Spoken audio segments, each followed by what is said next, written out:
अमरावती बस स्थानकावर आज दुपारी घडला एक भन्नाट प्रकार। पती पत्नीच्या भांडणाने बस स्टँडवर चांगलाच गोंधळ उडवला। एवढंच नाही तर भांडणात तिसरा पडला भारी। ऑटो चालकांनी मध्यस्थी केली आणि त्यालाही बसल्या बुक्क्या।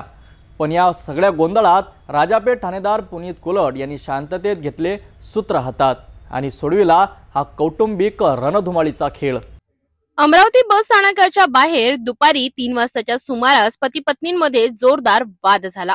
पाहता पाहता हा वाद इतका वाढला की पतीने पत्नीला लाथाबुक्क्यांनी बेधाम मारहाण केली। ही धक्कादायक घटना पाहून आसपास असलेल्या काही ऑटो चालकांनी धाव घेत पत्नीला वाचवण्याचा प्रयत्न केला, मात्र पतीने संतापाच्या भरात त्या ऑटो चालकांनाही मारहाण केली आणि थेट म्हणाला, माझ्या बायकोला मी काहीही करेन, तुम्ही मध्ये बोलणारे कोण।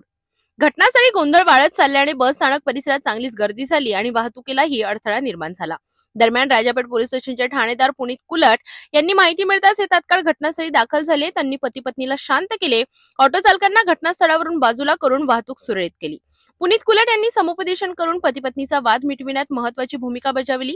या घटनेमुळे बस स्थानकावर मोठा गोंधळ होण्यापासून परिस्थिती नियंत्रणात आली। वो लेडीज को मार रहा था आदमी, मैंने जान तो बोला दादा जाऊ दे म्हणून कायले मारू राहिले ना, ते आमच्या अंगावर डायरेक्ट भिडून गेले, मारहाण केलं आम्हाला।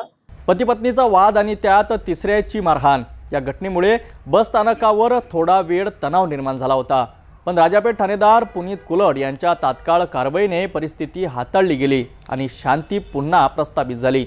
अशा घटना घडल्यास नागरिकांनी त्वरित पोलिसांना माहिती द्यावी आणि स्वतःहून हिंसेस न पाडण्याचे आवाहन पोलिसांकडून करण्यात आले आहे।